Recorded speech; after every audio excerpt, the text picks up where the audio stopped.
Good afternoon.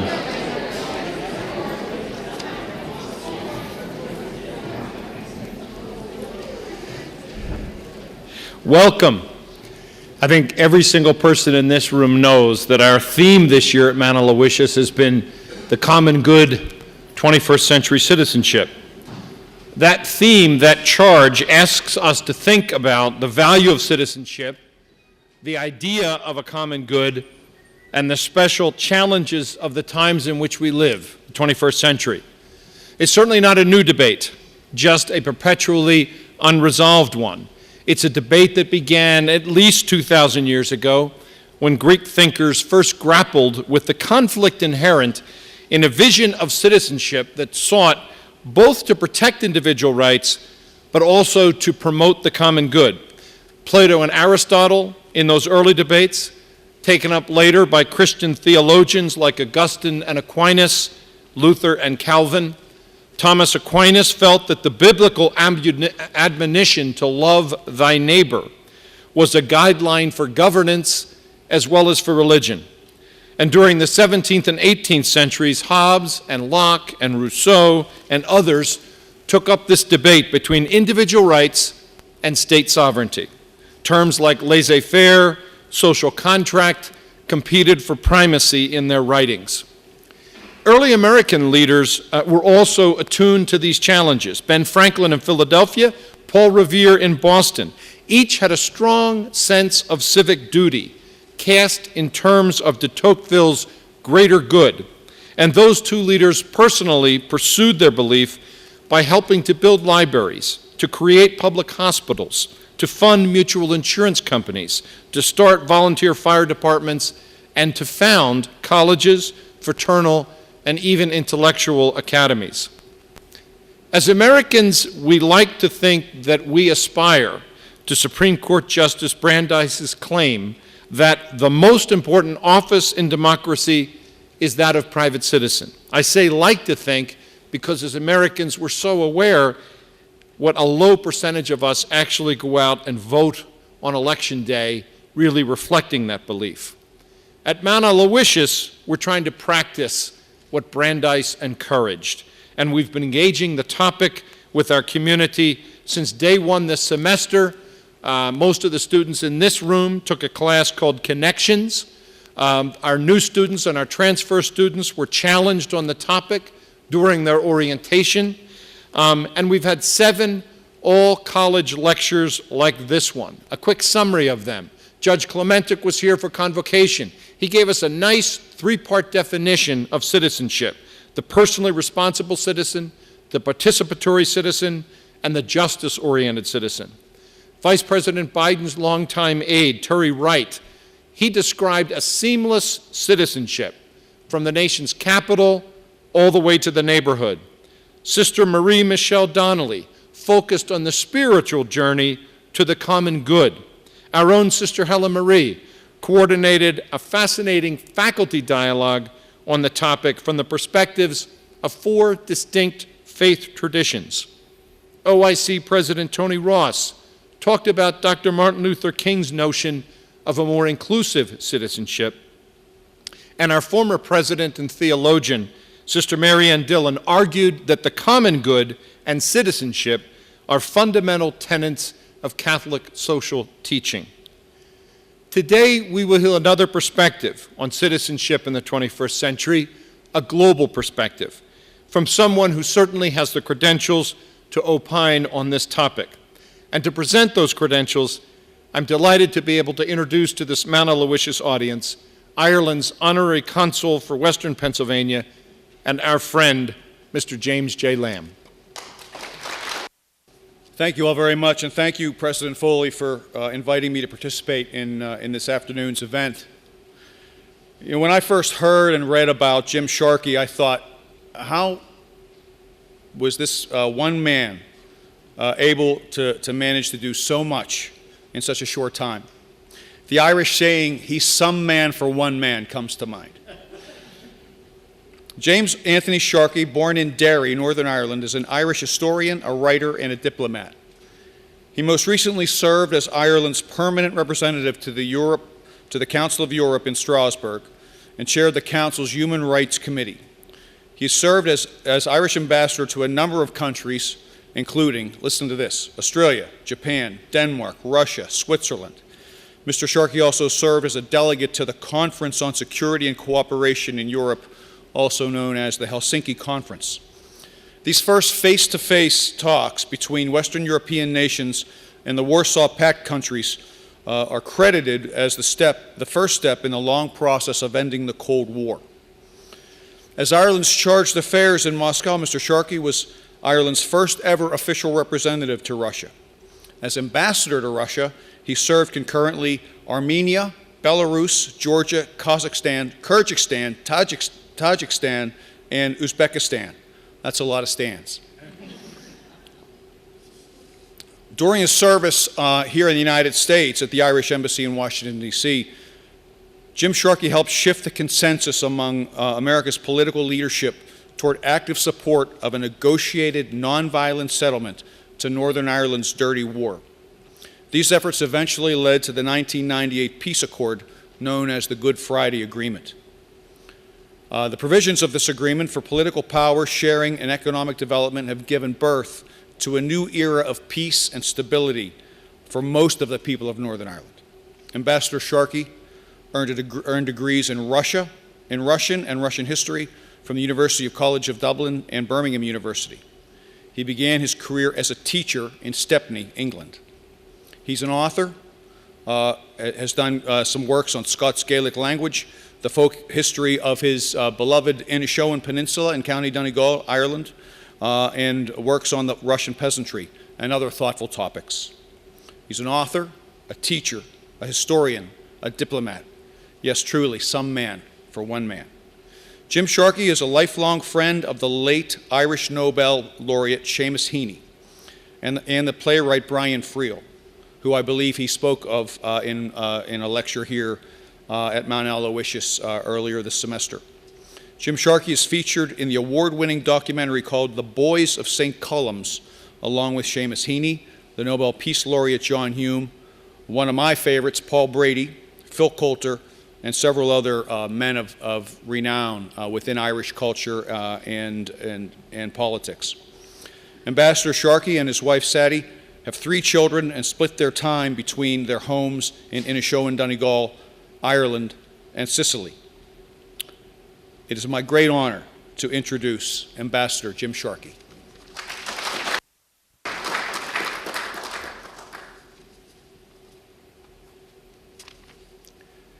Well, Mr. President, Honorary Consul, distinguished guests, I'm delighted to be here once again.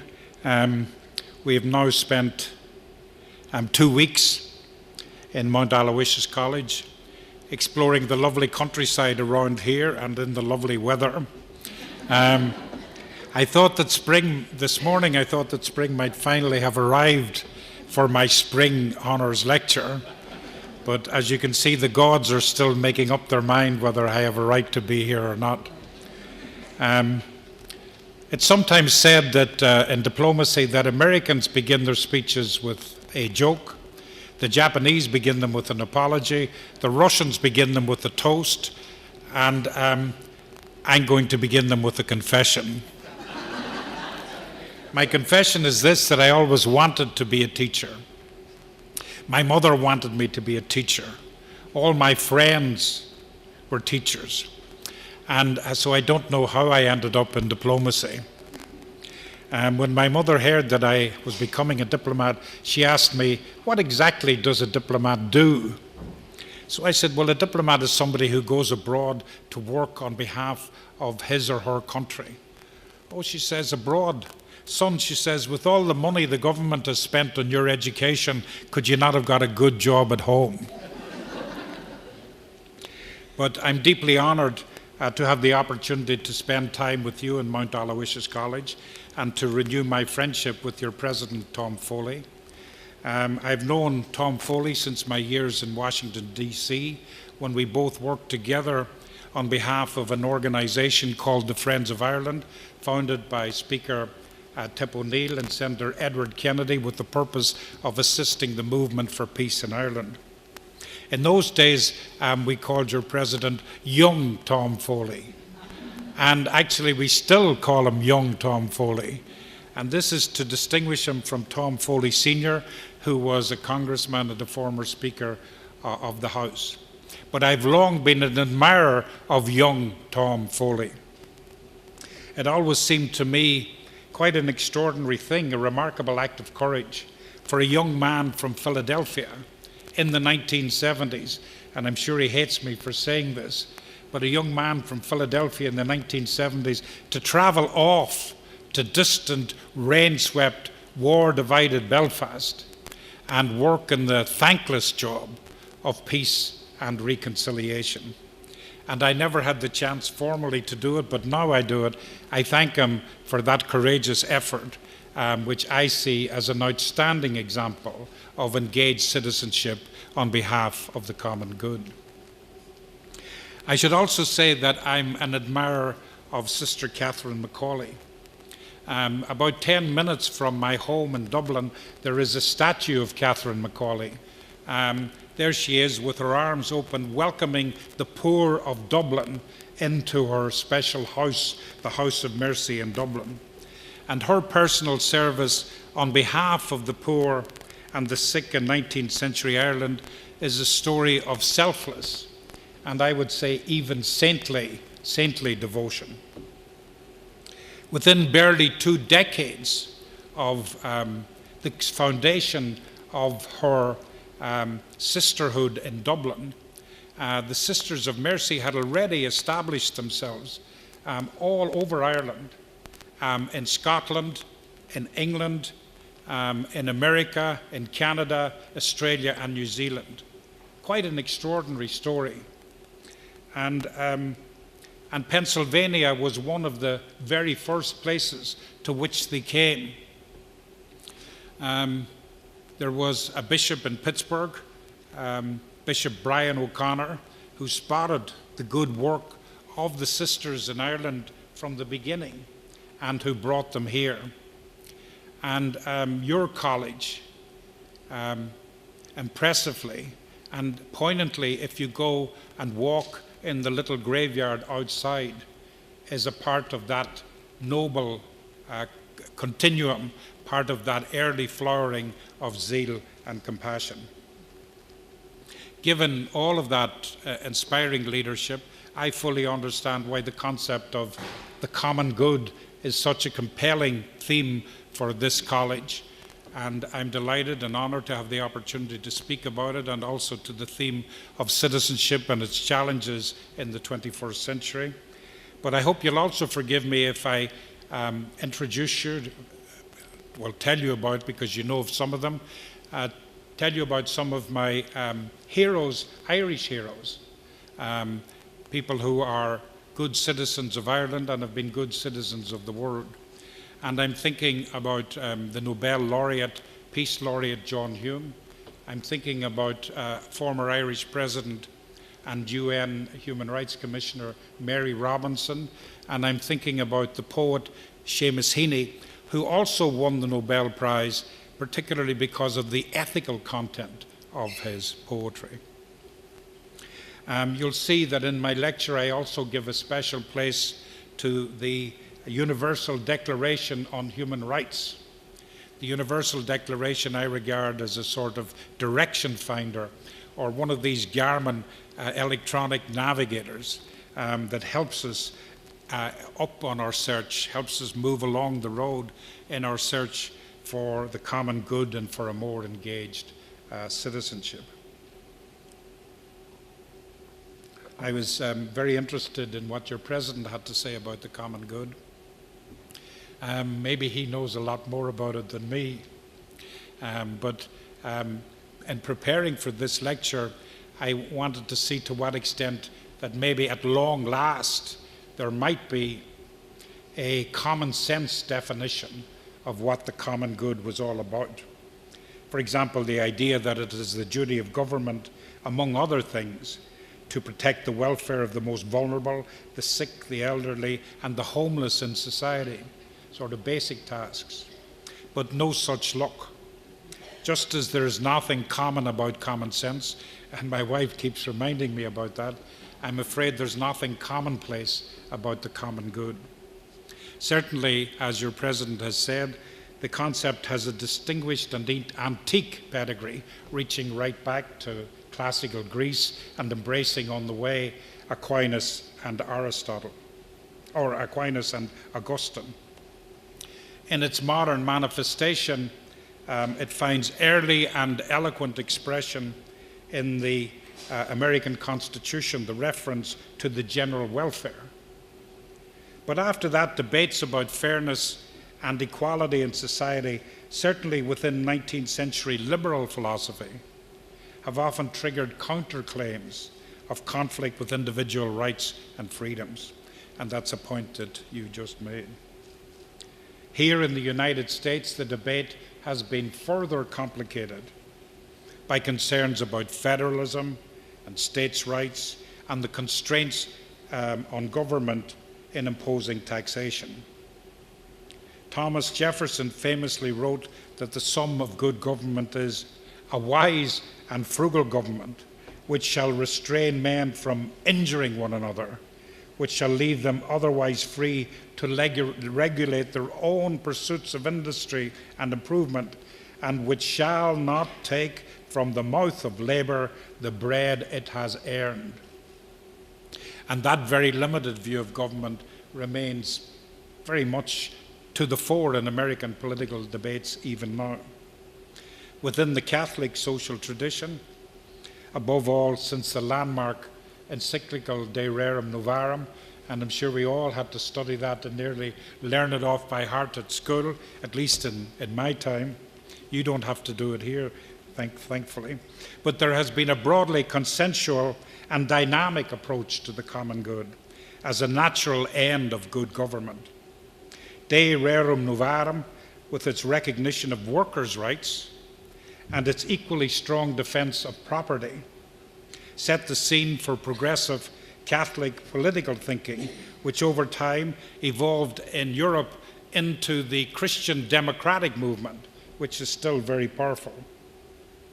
Its most fulsome elaboration in recent times has been in the writings of the great Thomistic philosopher Jacques Maritain, who influenced John the 23rd and the Second Vatican Council.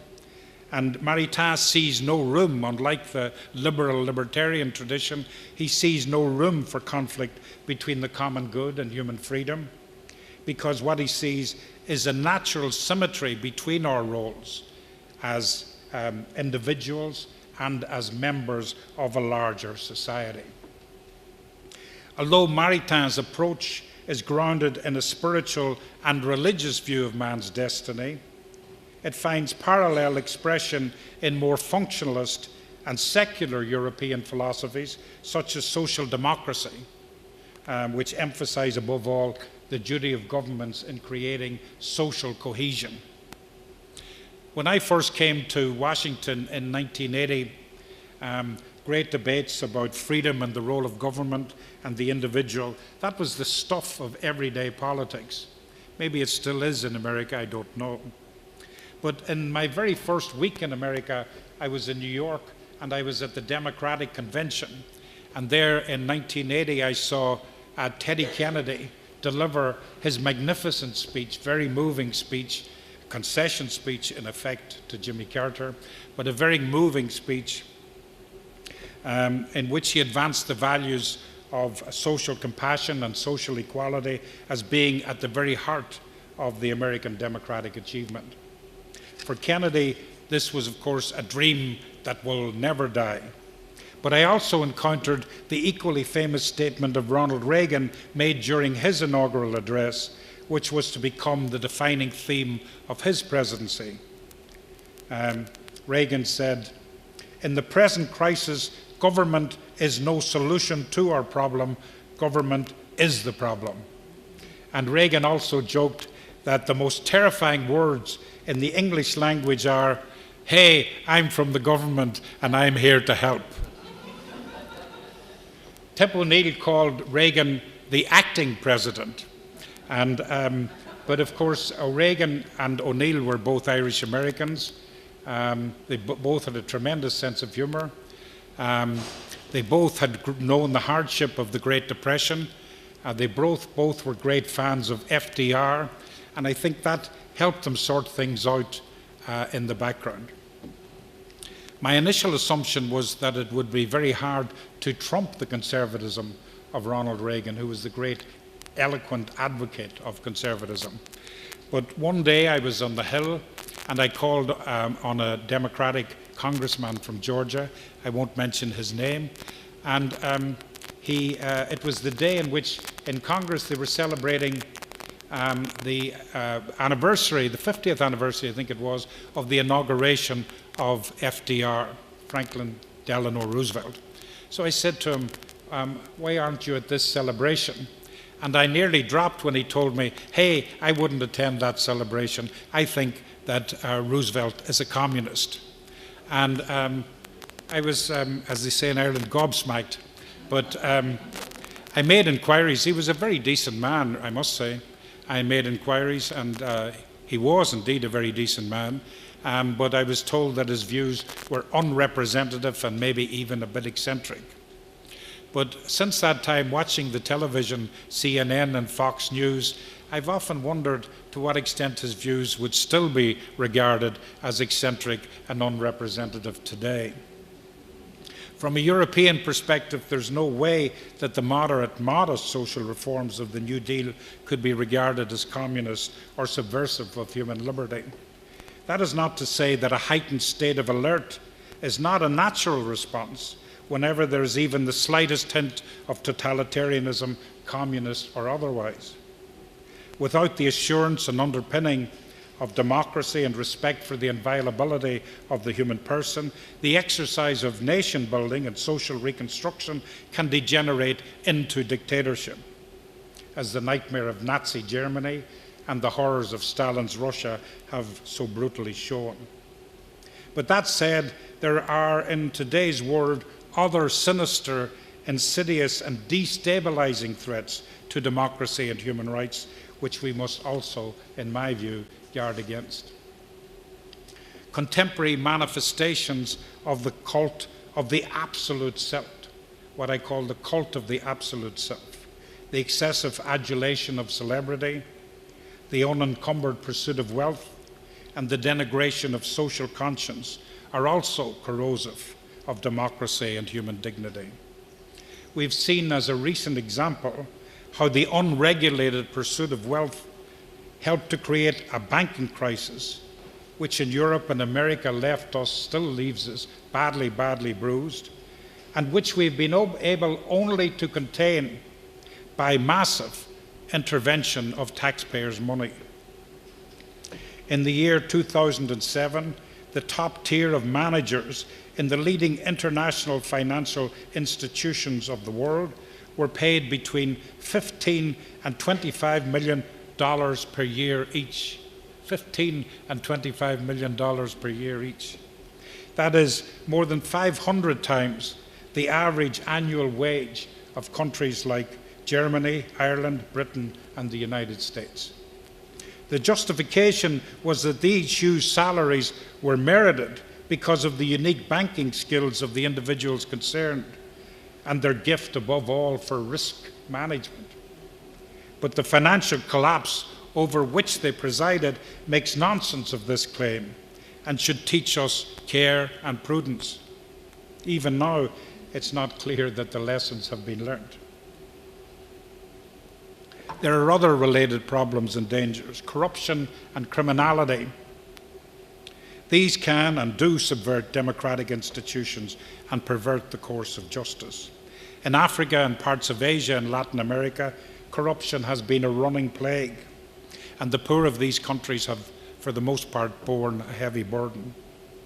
However, it has been a plague which all of us in the West have helped to spread in our scramble for raw resources and rare resources, and are looking for special favors.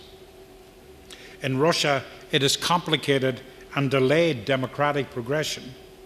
And in Ukraine, it has undermined the trust of ordinary citizens in public officials, and it's an important part in the present crisis. And of course, we don't have to be fans of The Sopranos to know that corruption and criminality can exist everywhere in every society, even in fashionable and leafy suburbs. We have had in our own time in democratic societies to contend with other threats. As the terrible events of 9/11 have shown, and Sadie and I have visited the very moving site close to here, international terrorism is a formidable challenge, and vigilance is required in protection of the common good. At the same time, vigilance against terrorism also carries with it a need for prudence and common sense, so that we get the balance right between individual freedoms and the protection of society. New intrusive technologies make it increasingly easy for governments everywhere to interfere with basic rights, such as the rights for privacy, freedom of information, and freedom of expression. These technologies have already been harnessed by authoritarian governments to strike back at political protest and dissent. China is a glaring example of this, but it isn't the only one. Within democratic systems, grave injustice will also occur when ideas of the general welfare or the common good are expropriated by one section of society to the disadvantage of the other. This is what happened in the American South during segregation. It's also what happened in South Africa during apartheid. And it is what happened in Northern Ireland, where I grew up. There in Northern Ireland, the majoritarian principle, the right of the elected majority in democracies to enact laws for society as a whole, that was stubbornly and inflexibly applied by the governments of the permanent unionist majority without proper concern for the rights of the Catholic nationalist minority. What resulted was discrimination in jobs, housing, and voting rights, so that Catholics in Northern Ireland became second-class citizens. This situation might have gone on were it not for a revolution in access to high school and university education, so that a new generation of Catholics, including people like John Hume, Seamus Heaney, the novelist Seamus Dean, the actor whom you will all know, Liam Neeson, these became immediate beneficiaries of that reform. This new professional class naturally asked for the full rights of citizenship for themselves and for their communities. But instead of moving forward and modernizing, the unionist reaction, because of deep-seated insecurities, fear of a united Ireland, and also because of lingering prejudice, the reaction was ill-judged, intemperate, and repressive, giving space for the re-emergence of the IRA as an illegal organization committed to the violent overthrow of the connection between Northern Ireland and Britain. This, of course, only made the Unionists even more intransigent. John Hume used to say that the only letters in the Unionist alphabet were N-O, no. John Hume, a neighbour in my own home city of Derry, was undoubtedly one of the most able and courageous leaders of the movement for civil rights in Northern Ireland, a movement that was profoundly influenced by the non-violent philosophy of the great American leader, Dr. Martin Luther King. Hume dedicated his life to the cause of peace and reconciliation, to the creation of a form of government which would allow the two communities to live together, to work together for the common good. He used to talk about shedding your sweat, not shedding your blood. He sought to persuade the Unionists and their supporters in Britain to take up the cause of political action, political reform and inclusion, and at the same time to persuade the IRA to give up their arms and negotiate for peace. It was a long and a hard road with fearful loss of life along the way. In the end, the persistence and the powers of persuasion of John Hume triumphed with the goodwill and support of powerful friends in the United States. The result was the famous Good Friday Agreement of April 1998, which set up a power-sharing inter-community government for which John Hume and his unionist counterpart David Trimble were awarded the prestigious Nobel Prize in Norway. Seamus Heaney wrote at the time, "History says, don't hope on this side of the grave.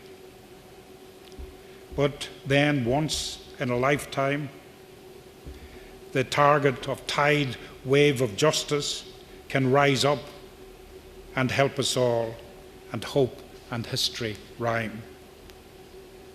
I was in Oslo as ambassador the day that John Hume and Trimble received the Nobel Prize, the 10th of December 1998.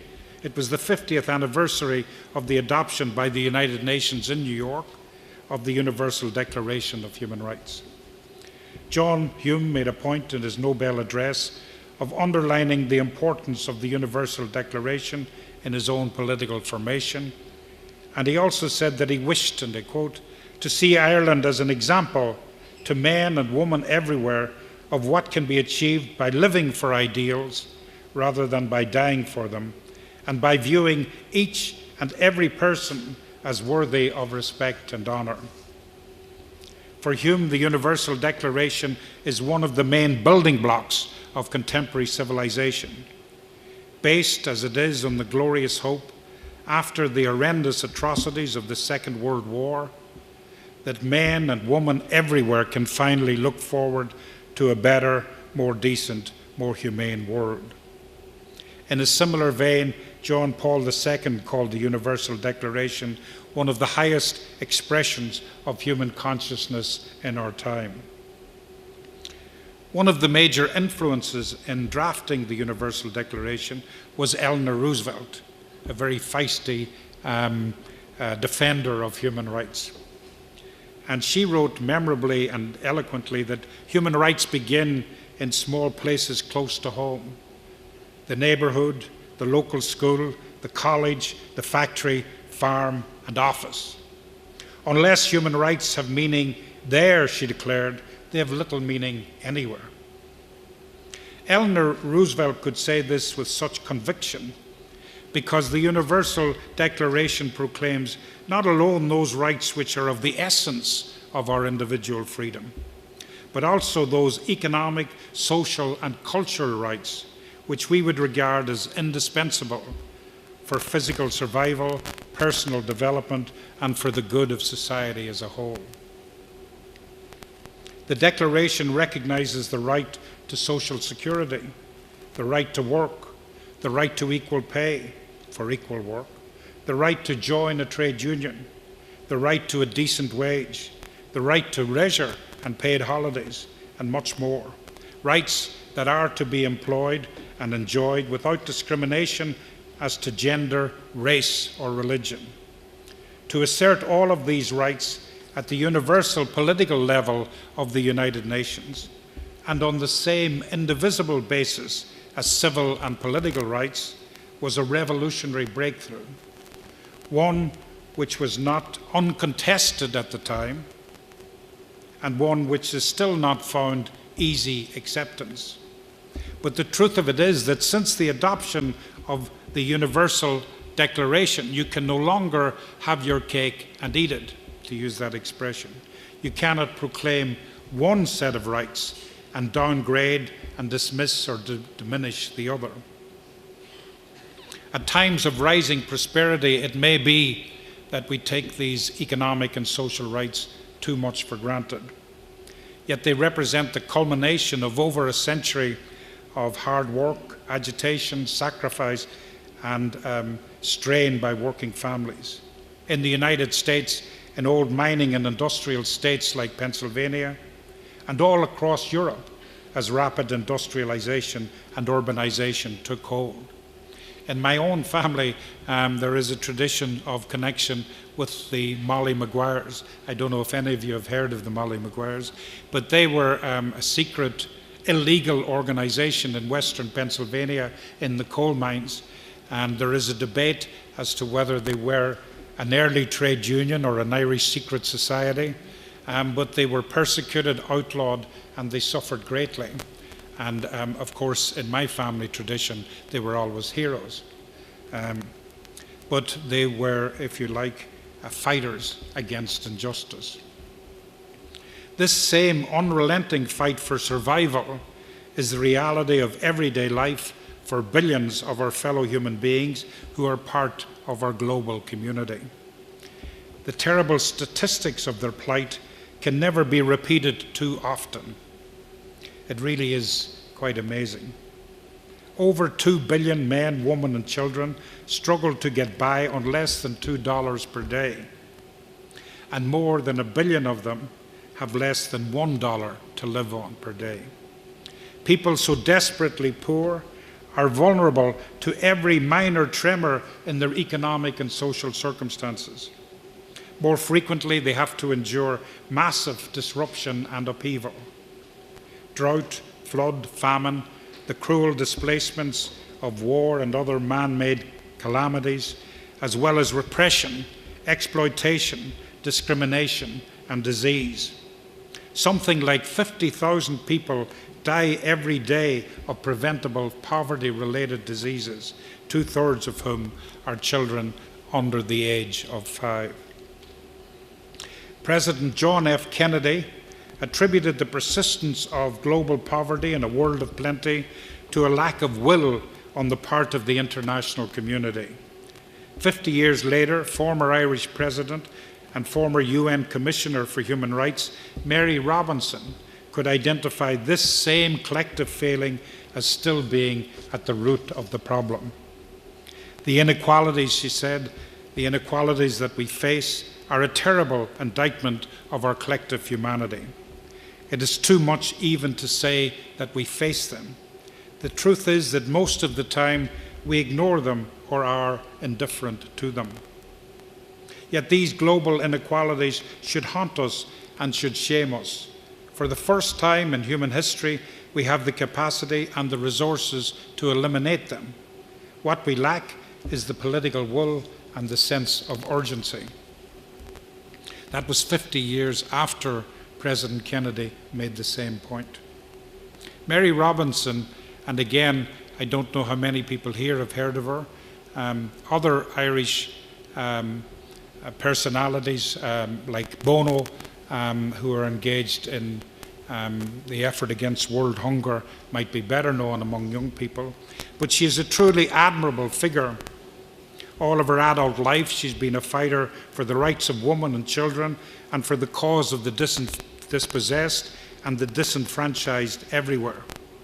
She was the first international leader to go to Rwanda after the terrible massacre of 1994. And she dedicated herself to international service since that time.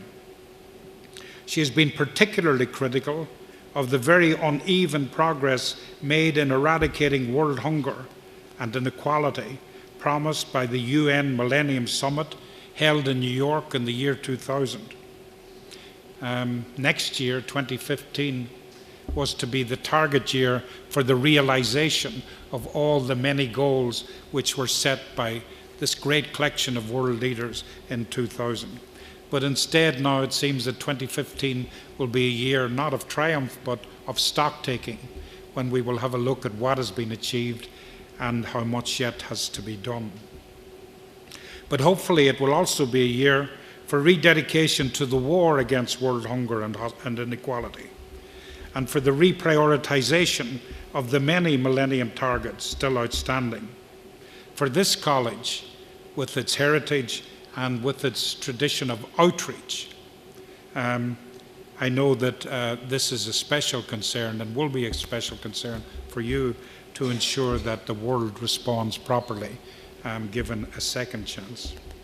And for the rest of us, it will give us another opportunity to join with leaders of conscience like Mary Robinson in keeping our governments focused on the need for urgency and generosity in their response.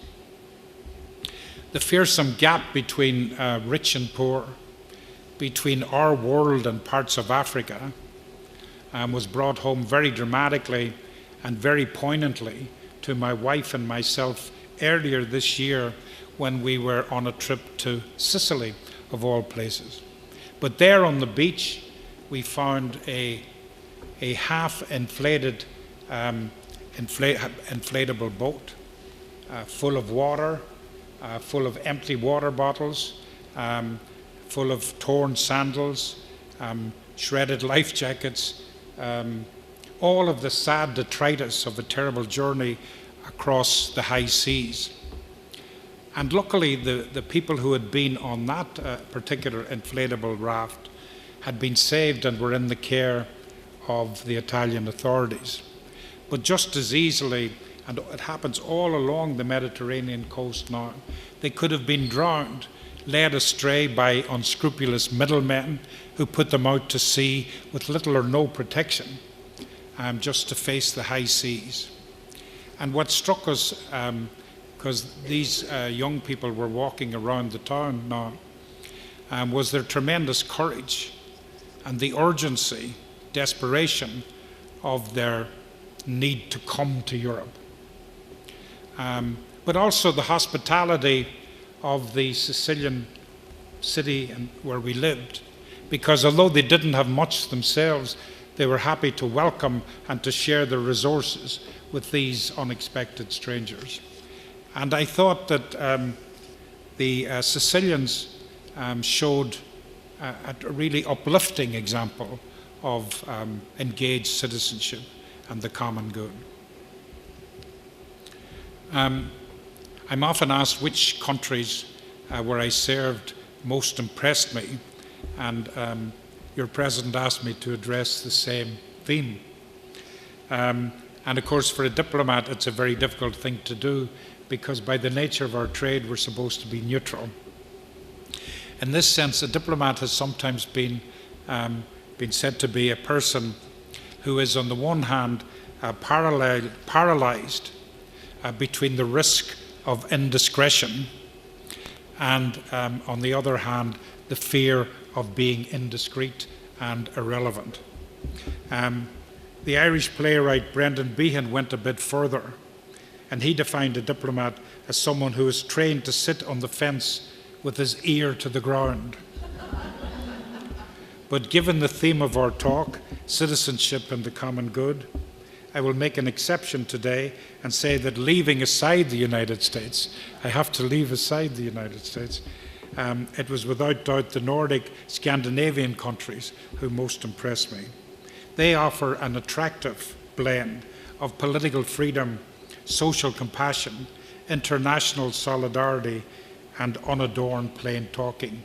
And I don't know if any of you have seen the series Borgen, but plain talking is very much part of life in Scandinavia.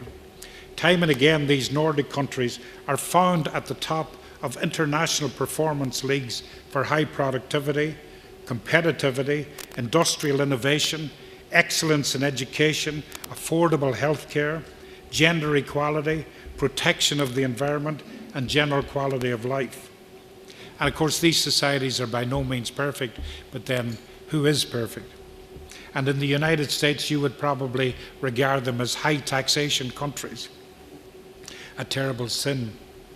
But in Scandinavia, they would say that if you want to protect the elderly, the sick, and the vulnerable, and if you want to give everyone an equal chance of moving ahead, then you have to act as a good citizen and put your hand in your pocket and pay your fair share of taxes. And believe it or not, despite the fact that they do have high taxes, the Danes frequently, on these international comparisons, compete with the Irish as being among the happiest people in the world. As some of you know, on Tuesday night I had a chance to talk about Russia and Ukraine, and I won't address this theme now. But I served in Moscow on 2 different occasions. And when I arrived on the second occasion in Moscow, President Putin was president. And he was very much the international flavor of the month. People wanted to get to know him, and he set out an invitation to celebrate the 300th anniversary of the city of St. Petersburg, where he had grown up. And St. Petersburg is one of the most beautiful cities in the world. It was founded by Peter the Great. The idea was to open up to the West and move away from the inwardness and conservatism of Moscow. And there was an expectation that President Putin might move in the same direction, that he might be a modernizing and pro-Western leader of Russia. Well, the jury, I suppose you could say, is still out on that. But in our official embassy celebrations of St. Petersburg's 300th anniversary, Sadie and myself were lucky to have the companionship of Seamus Heaney and his wife Mary. Seamus was excited to go to Petersburg because that was being the home of his old friend, another Nobel laureate, Joseph Brodsky. We visited Brodsky's family apartment and met old friends of Brodsky's and old supporters. Brodsky was a prisoner of conscience in the Soviet Union. Like many others who would not toe the party line, he was accused of social parasitism. And he was forced to live in a remote Arctic village and then eventually exiled to Europe and America. Because of his persecution by the Soviets and the subversion of literature by the communist system, Joseph Brodsky had a deep suspicion of politics and political manipulation. The only thing poetry and politics have in common, he once said, are the letters P and O. Yet he had a profoundly ethical belief in the restorative, even redemptive value of poetry, in the truthfulness accessible by the inner creative self, in what he once called the movement of the soul. Seamus Heaney knew this same movement of the soul. Throughout the conflict in Northern Ireland, Seamus frequently faced pressure to be outspokenly partisan, to take sides when divisions were at their deepest, and to make his poetry more political and more polemical. Of course, Seamus Heaney was far from neutral on the great issues which arose in Northern Ireland or the great issues which arose in the world. However, he courageously resisted all pressures to support extremist positions, above all anything that could be regarded as supportive of violence. And he rigorously defended what he regarded as the moral autonomy of the poet. Like his friend Joseph Brodsky, Seamus Heaney drank deep from the spring of pure conscience, and he found consolation and fortitude in what he called the redress of poetry. In a great poem called From the Republic of Conscience, Heaney wrote, "When I landed in the Republic of Conscience, it was so noiseless when the engine stopped, I could hear a curlew high above the runway. At immigration, the clerk was an old man. He produced a wallet from his homespun coat and showed me a photograph of my grandfather. No porters, no interpreters, no taxis. You carried your own burden, and very soon your symptoms of creeping privilege disappeared." Seamus Heaney has written about the background to this poem. In 1987, he was asked to contribute by the local branch of Amnesty International, to which he belonged, a poem on Human Rights Day, again, the day commemorating the Universal Declaration. He was given a dossier full of cases of prisoners of conscience, and these were given as inspiration to him. And he took them home, and for 3 months he read through them. But he felt he just could not do justice to their moral courage and their suffering. And he almost gave the task up when the thought came to him to compose a poem about that mysterious place where conscience is born and bred and where it grows to its full strength. As he said himself, it is a poem about an ordinary guy who ends up in an imaginary place where everybody he encounters brings him back to primary values, where everything seems a reminder of the necessity for probity and integrity in individual and civic life. He writes, "I came back from that frugal republic with my 2 arms the one length, the customs woman having insisted that my allowance was myself. The old man rose and gazed into my face and said that was official recognition, that I now was a dual citizen. He therefore desired me, when I got home, to consider myself a representative and to speak on their behalf in my own tongue. Their embassies, he said, were everywhere but operated independently, and no ambassador would ever be relieved. I always took a bit of comfort from that. Heaney is suggesting, however ordinary each of us may think we are as citizens, that we are all ambassadors for the Republic of Conscience. We must stand by the call of conscience and encourage others also to live by it. He is not asking us suddenly to become heroes or saints, but he is probably arguing against the sins of indifference, complacence, and moral inertia. To heed this call may involve for some of us a career of service in health and education and on behalf of the poor.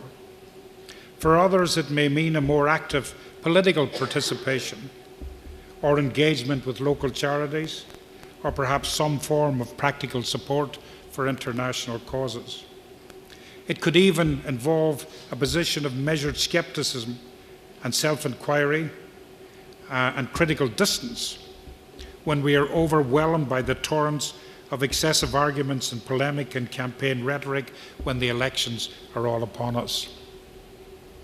Indeed, Seamus Heaney reminds us in his poem that politicians also have very clear responsibilities in the Republic of Conscience. At their inauguration, public leaders must swear to uphold unwritten law and weep to atone for their presumption to hold high office. For all of us, however, the role of ambassador of conscience requires us to be alert and to be tolerant, to recognize injustice when it occurs, and to raise our hand and to say out loud, this should not be happening and should never happen again. But even this, as we know, may not be easy. So what do we do? Well, I think we can take inspiration from the good example of those who have been truly heroic in their exercise of citizenship and their service for the common good. People like Abraham Lincoln, like Martin Luther King, Mother Teresa, Mary Robinson, Nelson Mandela, and John Hume. Catherine Macaulay was also one such hero. Her biographer, Sister Mary Sullivan, described her heroic call to service in this way, and it's very poetic. We are to be and to do what we teach. If we wish to teach mercifulness, we must speak and act mercifully towards others. If we wish to teach forgiveness, we must forgive and ask for forgiveness. If we wish to teach others to serve and respect those who are poor, we must first serve and respect them ourselves. I have no doubt that the education and leadership which you receive at this college, in the light of its inspiring origins and its heritage, will give you, the students, the courage, the confidence, the citizens of the United States, citizens of the world, to raise your hand and speak your mind when the voice of conscience beckons, as inevitably it will. And Sadie and myself have certainly been inspired to come here and to meet you, the students, the staff, and the neighbourhood community of Mount Aloysius. And I thank you sincerely for that gift. Thank you.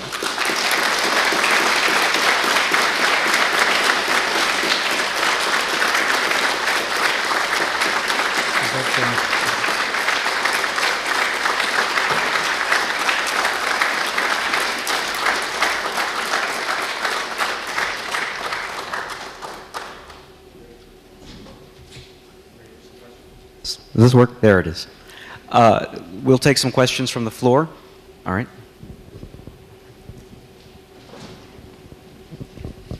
Good afternoon. Hi.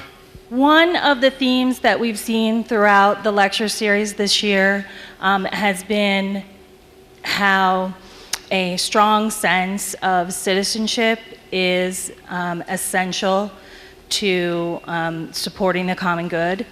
And I was wondering if you feel that, given the deep divisions in Northern Ireland, have they or will they be able to achieve a true sense of national citizenship? Excellent question, by the way, and a very current question in Ireland and in Britain. About 3 weeks ago, maybe 4 weeks ago, I was in Derry City, and former President Clinton was in Derry City. And he was there in Guildhall Square, that's right in the centre of Derry, on his 5th visit to Northern Ireland. And he was with John Hume. And he was there to rouse the people to make one more effort. We have created a great inclusive government in Northern Ireland of all sides. But there are a number of unresolved issues. Issues of identity, of tradition, issues which can set the two communities against each other. For example, flags. Should you be flying the green, white and orange flag, which is the flag of the Republic of the South of Ireland, or should you fly the red, white and blue Union Jack, the flag of Britain? And you'd think that, you'd reach a common understanding as to when that would happen. But in fact, that is a very divisive issue. And once upon a time in Northern Ireland, in a very triumphalist way, the Union Jack was flown 365 days of the year on all public buildings, whereas it was only flown on 22 occasions in mainland Britain, you might say. So there is an attempt to reduce the number to reasonable proportions, and that created riots which lasted within the Unionist community for 2 weeks or more. It's still a very sore issue. Another issue is parades. You probably don't know about it, but every year in July in Northern Ireland and Belfast, a big battle is celebrated. A battle fought 300 years ago, between William of Orange and his father-in-law, King James II. And anyway, the history of Ireland was sort of decided on that battle, and William of Orange was victorious, and the Protestant cause was triumphant, not just in Ireland, but in London and Britain. And the Pope supported William of Orange, because William of Orange, by the way, he was the enemy of Louis XIV, and the Pope was the enemy of Louis XIV. So when the Battle of the Boyne victory came to Rome, the Pope ordered the bells of St. Peter's to be rung and Te Deums to be sung. Now, if you said that in Belfast in certain streets, they would never believe you. But for them, it was a victory of, Catholicism, or of Protestantism over Catholicism. And so they had marches everywhere in the period when they had power completely.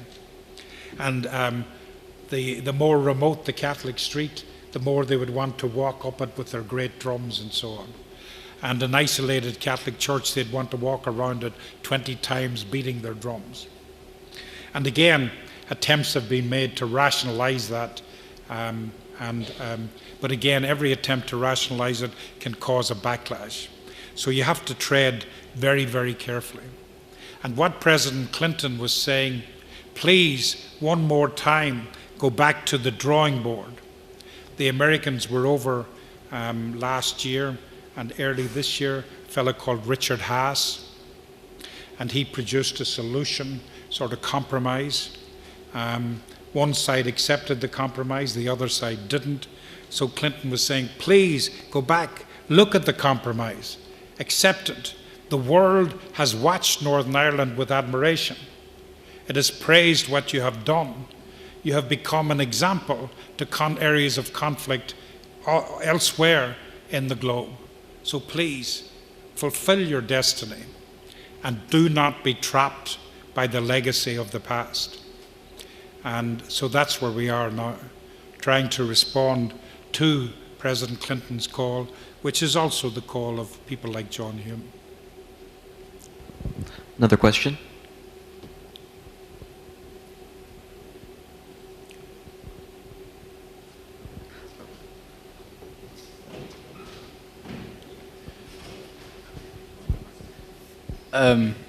Do you think there was much significance in the Queen shaking the guy who, Sinn Féin leader? I can't think of the guy's name. Like Martin McGuinness? Like 2 summers ago. Not really, since it happened, not really much has come of it when I've been at home. I don't know if you, obviously you know a bit more about it. Personally, what do you think, your opinion? There is an ongoing, what I'd call an ongoing process of growing together between Britain and Ireland. Leave aside Northern Ireland for the time being.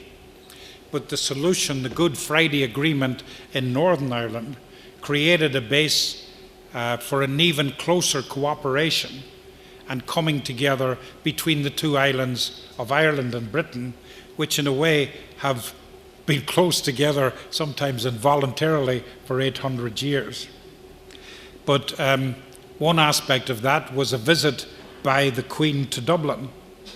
And the Queen made the gesture of going along to the centre of recollection and memory of the heroes of 1916, that is, the Irish heroes who rose up against the British and led the struggle for independence. And she laid a wreath at their tombs. And the Irish took that as a tremendous gesture. And then, as part of her visit to Ireland, the Irish had been involved, obviously, in the British Army for a very long time.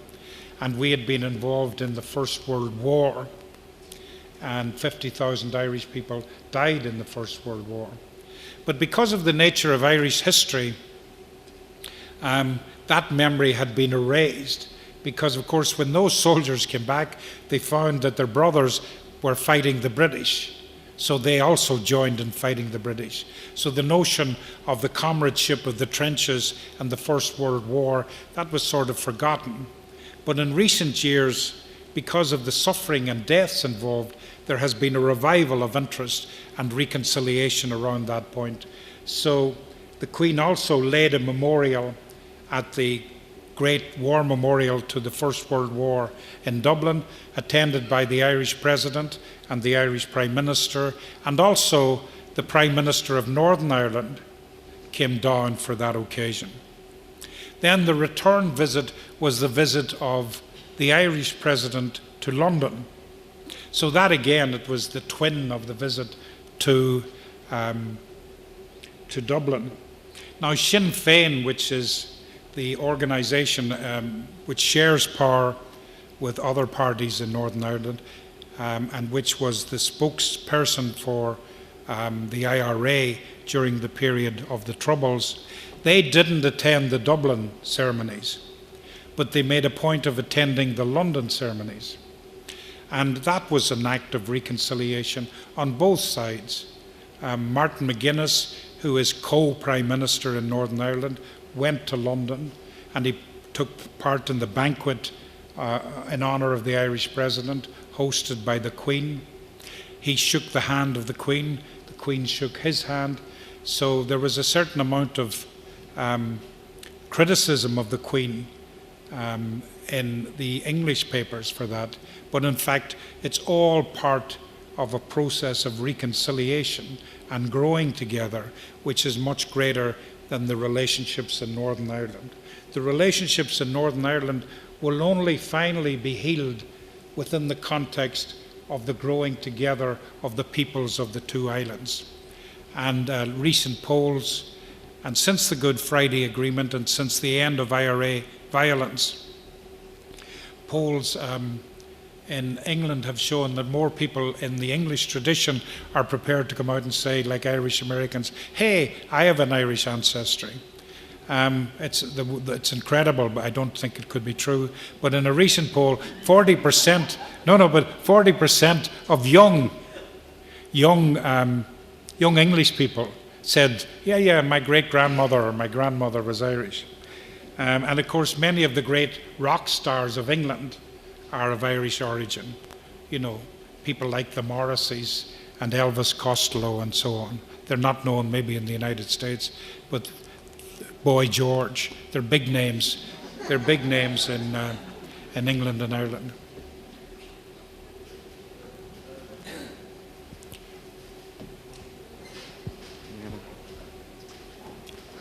I will work my way down. What do you believe is going to be the result of the recent arrest of Jerry Adams? Is it going to destabilize what has been accomplished so far? Yeah, very interesting question. But being here, I've only read about it. And it's the word arrest that troubles me. Sinn Féin are quite powerful now, north and south, obviously. And so they're in the political arena. So, as I understand it, Jerry Adams gave himself up voluntarily to answer questions about the death of a lady called Jean McConville. But when the newspapers got the hold of it, they put in the word Jerry Adams arrested for inquiries. Now, I haven't heard, has he been held? I suspect he hasn't. And what you're seeing is political spin. The word arrest, I think so anyway, I'm not sure, but the word arrest is sort of political spin by, if you like, parties which would benefit from the association between Jerry Adams and the McConville killing, which has been over his head now for about 3 or 4 years. Certainly, if Adams were out of the picture, if he were arrested, in the sense of arrested and held in jail on remand and to go to trial, yeah, that would be a challenge. How it would be answered, I don't know, but it would be a challenge. Another question?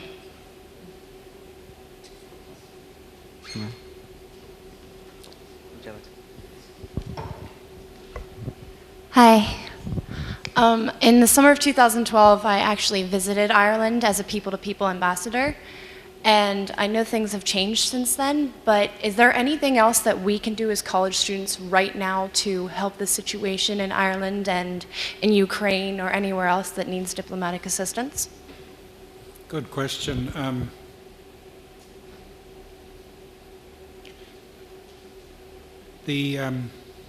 This college last year was involved in bringing young basketball students to Mount Cresson. And when I was in Washington in the old days, a thing that was very popular in America was bringing kids of both communities from the Troubles to America. Now, there were people who criticized that and said, oh, you bring them to America, you give them a big time, but then you send them home. But I actually believed that it was the right thing to do, and I encouraged it. Because I think anything that you can do to get out of the little narrow streets of Belfast, or Derry if you like, but they're very narrow in Belfast, those streets, and bring people to America and give them a month of the summer with barbecues and all of the hospitality and openness of Americans, including both communities. I mean, there's no such thing as both communities in America, but including Americans of all religious persuasions, all ethnic backgrounds, and to show how people get on well together. And then when they go back, the thought may be in their head that, these narrow differences are ridiculous. Any other questions? Oh.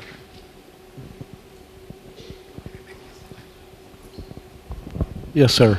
Could you give me your opinion of the involvement over the centuries of the ancient order of Hibernians, both politically and socially, in Ireland and in recent years in our country concerning human rights issues. Thank you very much. Well, I mentioned the Molly Maguires earlier. The ancient order of Hibernians, as it was established in Ireland, its purpose was not so much to be a counteract to the Orange Order, which was a very powerful institution north and south in Ireland. But there was a tendency among the Irish peasantry, because they were competing with a very strong despotic system of landlords and police and soldiers, to form secret organizations. The Catholic Church hated these secret organizations, and in fact, strictly speaking, under the rules of the Catholic Church, it was a sin to belong to a secret, oath-bound organization. So the ancient order of Hibernians was founded as a way of bringing everything out into the open, and particularly the secret society of the Ribbon Boys, who were a very powerful society in Ireland, anti-landlord, engaging in rick burning, attacks on landlords' agents and all of that sort of thing. This is not today, by the way. This is in the 19th century.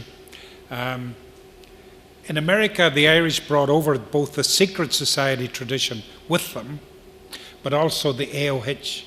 And again, the clergy in America created the movement of the AOH in parallel to Ireland to ensure that the Irish would not belong to secret societies, if you like the mafia.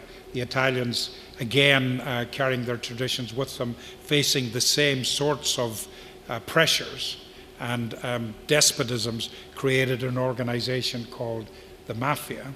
And these Irish organizations, they certainly exist in New York, probably in Philadelphia, and I suppose the Molly Maguires was a part of them, were secret organizations anti-establishment.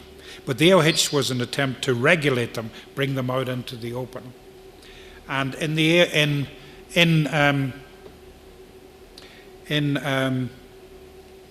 Ireland, the AOH was mostly in Northern Ireland.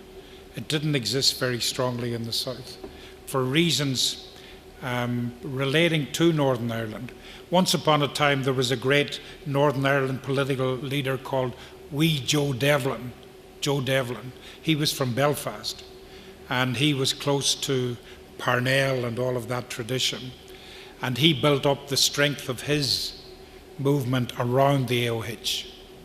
And when Sinn Féin won the big election in 1918, Joe Devlin was able to maintain the Nationalist Party in Northern Ireland, that is Redmond's party. Sorry, you have to know your Irish history a bit here. But he was able to hold another party together through the AOH. In America, the AOH tended to support Sinn Féin, and they supported Sinn Féin through the 20s, 30s, 40s, 50s, 60s. But as the peace process developed, people like Seamus Mallon, who was an SDLP leader, a colleague of John Hume's, and people like John Hume began to talk to AOH branches around the country, in Washington, in New York, and Philadelphia, and explain to them why the struggle in Northern Ireland, which has two communities involved.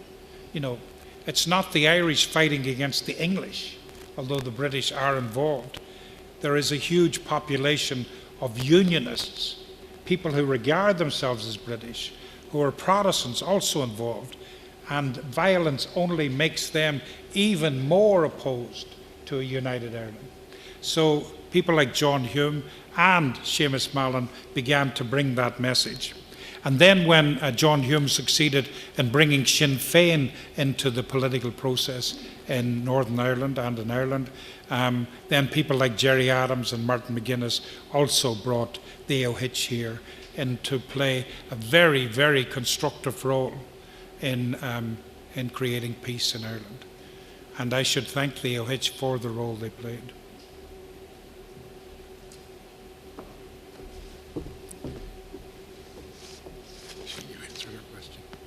Let me have you stay up here for 1 second. Let me thank Jim for at least two things that he did for us this afternoon. First, early in your remarks, Jim, you said there was nothing common about common sense and nothing commonplace about the common good. And we thank you for sharing that rare common sense with us about what the common good really is and means for people like us here at Mount Aloysius. And we thank you for that lesson. The second thing that I want to thank you for, Jim, is for weaving the story of Catherine Macaulay so directly into these notions of full citizenship and a sense of the common good. Because I think you're absolutely right that the tradition and the example that she stood for, which is represented to this day by women in this room, is very much what we mean when we say the common good and how do we take care of our neighbors. And we appreciate so much that you came from Ireland and that was part of your message, that she would have understood exactly what you were talking about in the middle of the 19th century, as I hope we do here in the 21st. So thank you so much, Jim, for sharing your insights with us, and you have the gratitude of all of our Mount Aloysius community. Thank you. Thank you. Thank you. Thank you. Thank you.